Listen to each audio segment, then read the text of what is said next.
At 7:12 on a gray Tuesday morning, the first flatbed rolled past the HOA entrance and turned straight toward the abandoned church they had written off years ago. By the time the second truck pulled in behind it, the board president was already standing on the sidewalk in her robe, coffee in one hand, phone in the other, staring like she'd just watched a ghost unlock the front gates. 3 weeks earlier, she had laughed when I signed the closing papers, told two of her neighbors that buying that crumbling old church was the dumbest real estate decision anyone had made in this county in recent memory. The roof leaked. The lot was worthless. The place would sit empty until it finally collapsed into a pile of rotten wood and regret. But that Tuesday morning, the gravel was fresh. Survey stakes were in the ground. A row of bright orange markers cut across the side yard like a countdown timer. And then she saw the temporary sign posted near the road. Private commercial parking. Authorized truck access only. That was the exact moment her face changed, because she finally understood what I had actually purchased. Not a dead building beside their neighborhood. The one piece of land they could see every single day from their front gates and could no longer control for even 1 minute of it. This is that story. Most people in this county looked at that old church and saw an eyesore with a steeple, an 8-year-old headache that nobody had bothered to deal with. What I saw was a location that everyone else had gotten too comfortable and too lazy to actually understand. The church sat on a narrow piece of land right beside the HOA entrance, close enough that every single resident passed it coming and going, but positioned just outside the neighborhood boundary where their rules stopped carrying any real weight. That one geographic detail mattered more than the broken windows, the sagging gutters, or the faded white paint peeling off the walls in long, exhausted strips. Before that congregation dissolved and attendance dropped too low to justify the upkeep, the building had hosted Sunday services, potlucks, and the occasional charity drive. After that, it became part of the background, the kind of thing your eyes stop registering because it's been there, unchanged and untouched, for so long that your brain files it away as permanent. Weeds climbed the side fence. The parking area cracked apart. Half the town forgot the property even had an active owner. The HOA loved that. An empty church sitting next door meant no traffic, no noise, no questions, and no competition for control of that corner. They treated it like a free buffer zone, something that existed quietly for their visual benefit without them ever paying a dime for the privilege. What they never paused to think about was the obvious flip side of that arrangement. A neglected property sitting next to a controlling HOA isn't worthless. In the right hands, it becomes leverage. And the day I understood where that church sat relative to everything around it, I stopped seeing a ruin and started seeing the most strategically positioned lot in the county. My name is Caleb, and by the time I bought that church, the HOA already had a file on me, or the informal neighborhood equivalent of one. I ran a small freight support operation on the edge of town. Nothing flashy. 2 service trucks, a yard lease, short-term trailer storage, and a steady stream of owner-operators who needed a legal, safe place to park between loads. My work was practical, local, and about as unglamorous as useful work tends to be. But unglamorous businesses are what actually keep a county running. They move the lumber, the feed, the roofing materials, the fencing, the fuel, everything people pretend arrives by some kind of logistical magic. The HOA had no interest in that reality.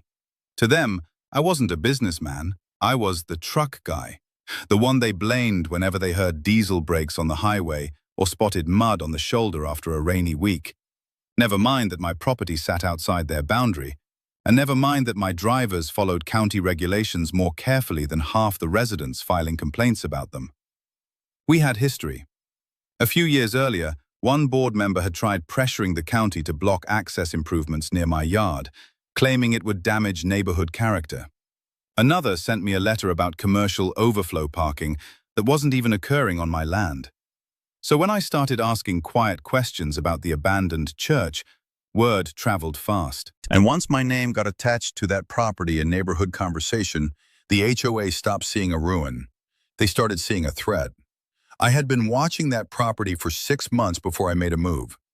Not obsessively, just enough to understand the patterns that told the real story.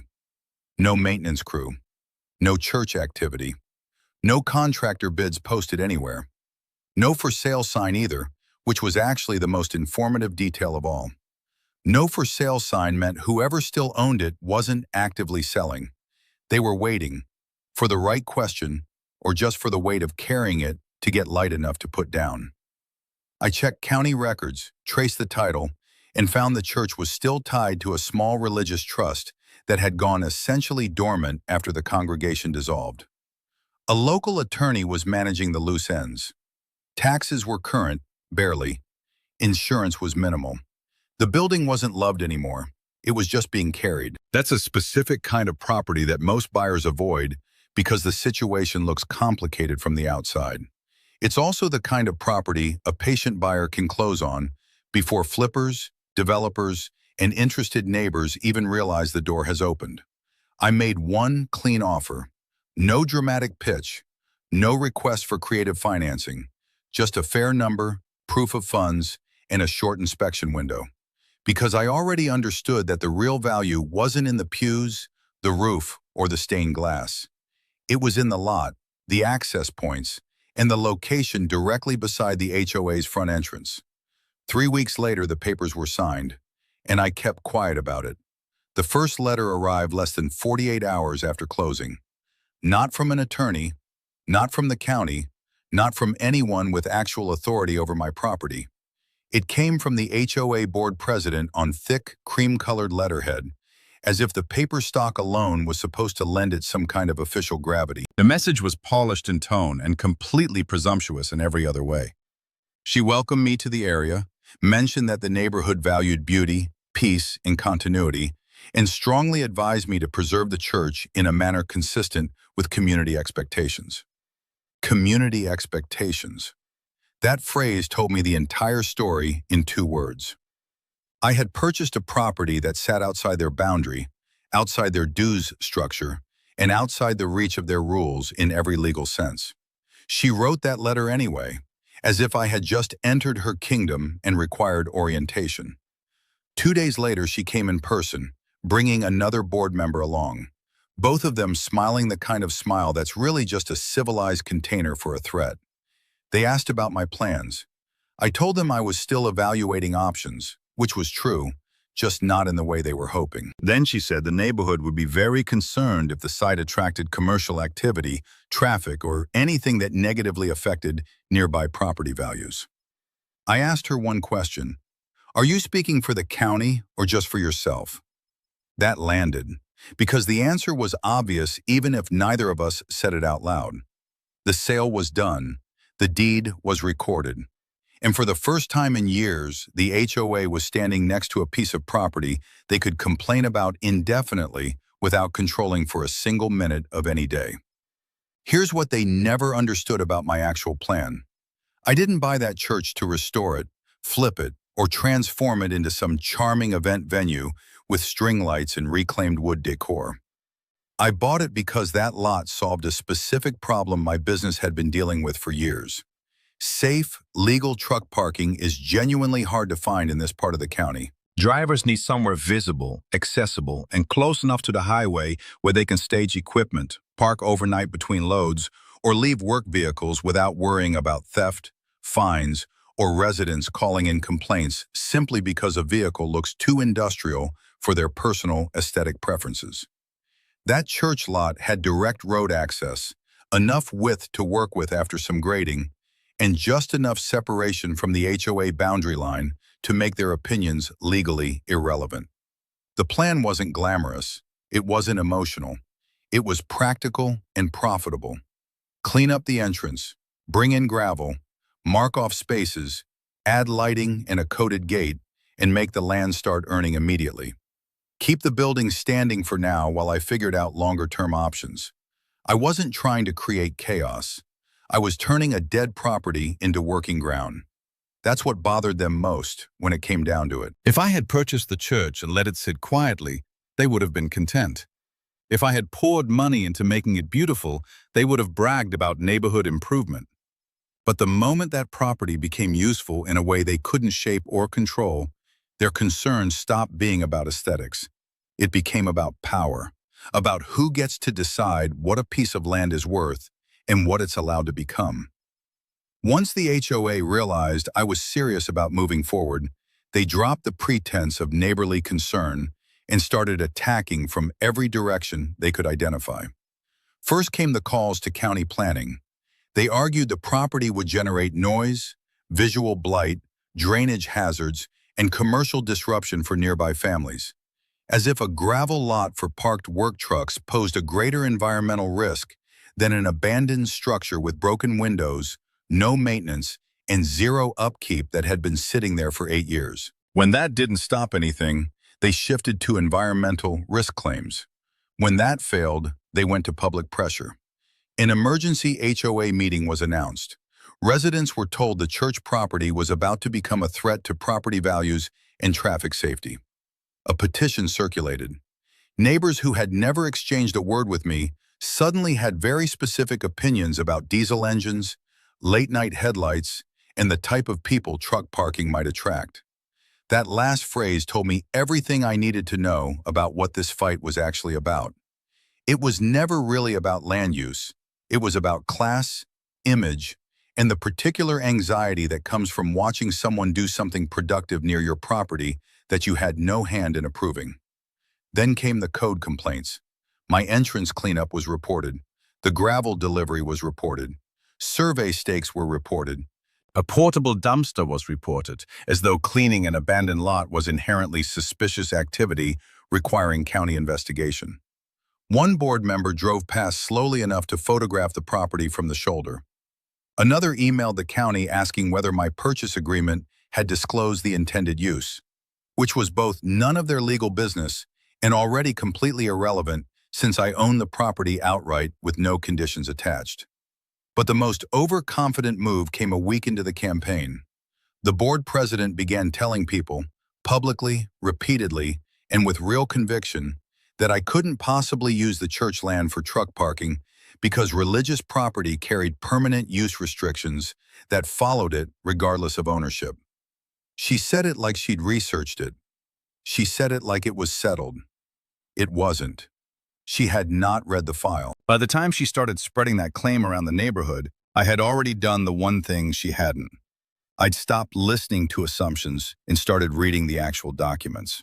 The county file answered the question in under 10 minutes.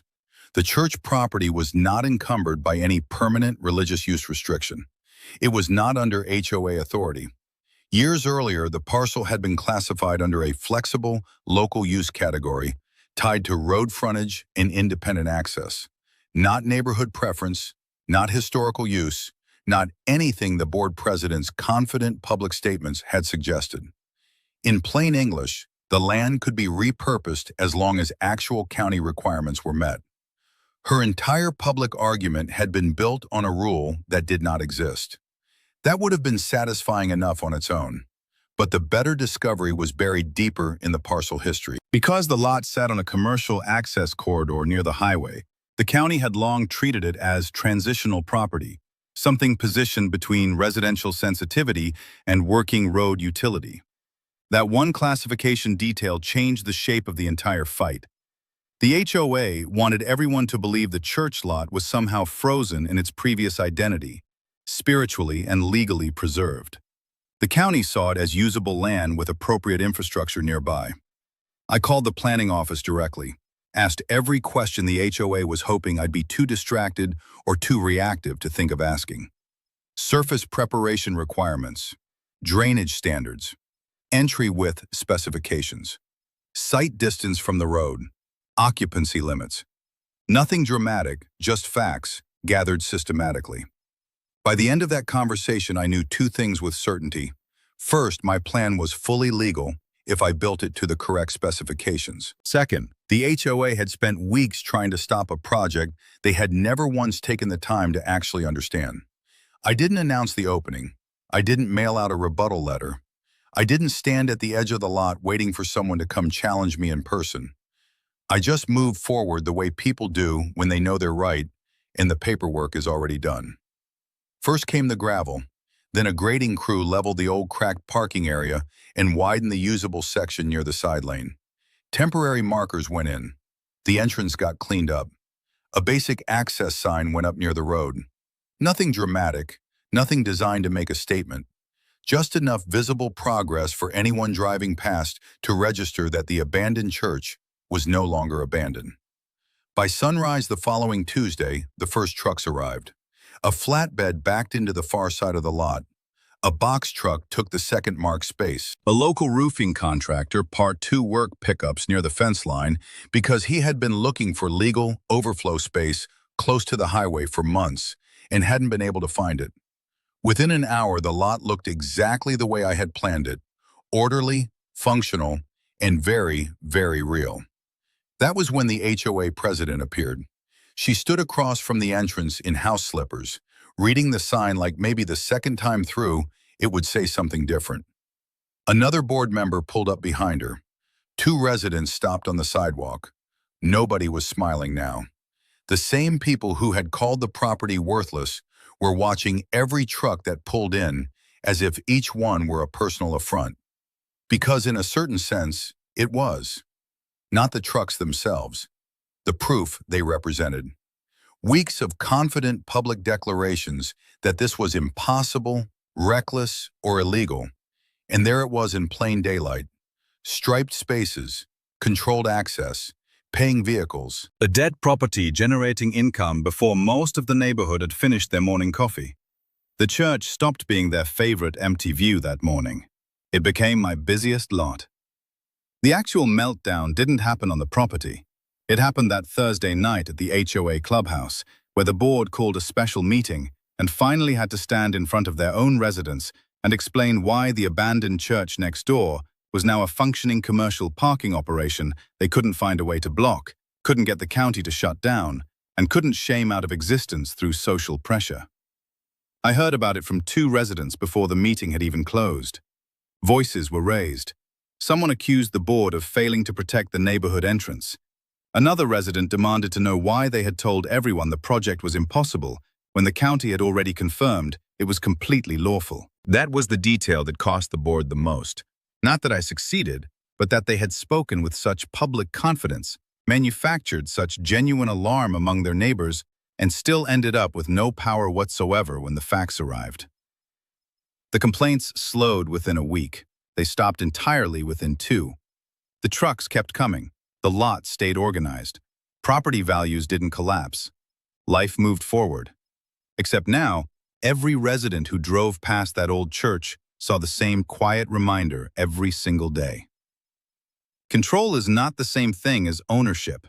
You can hold emergency meetings, write letters on heavy cream paper, circulate petitions, and carry yourself like a gate gives you authority over everything it faces.